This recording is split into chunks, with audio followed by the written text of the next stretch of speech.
Here's the 4K HDMI over IP extender with the USB function. So basically this is the receiver, and we have an HDMI output to the TV here. And on the front panel right now we have the cable and mouse here, and a USB flash driver.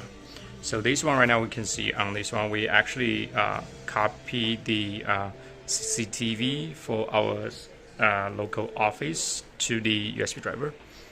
So basically we can see here it's actually for the USB driver from this one. So from this LAN cable we have it served along the way to our NVR in another room. We can check out.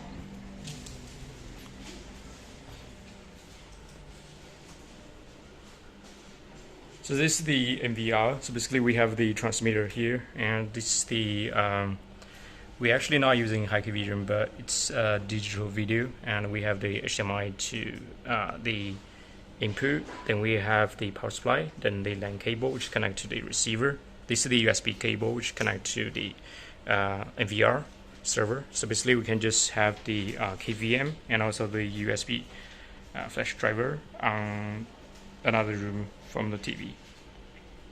Okay, thank you.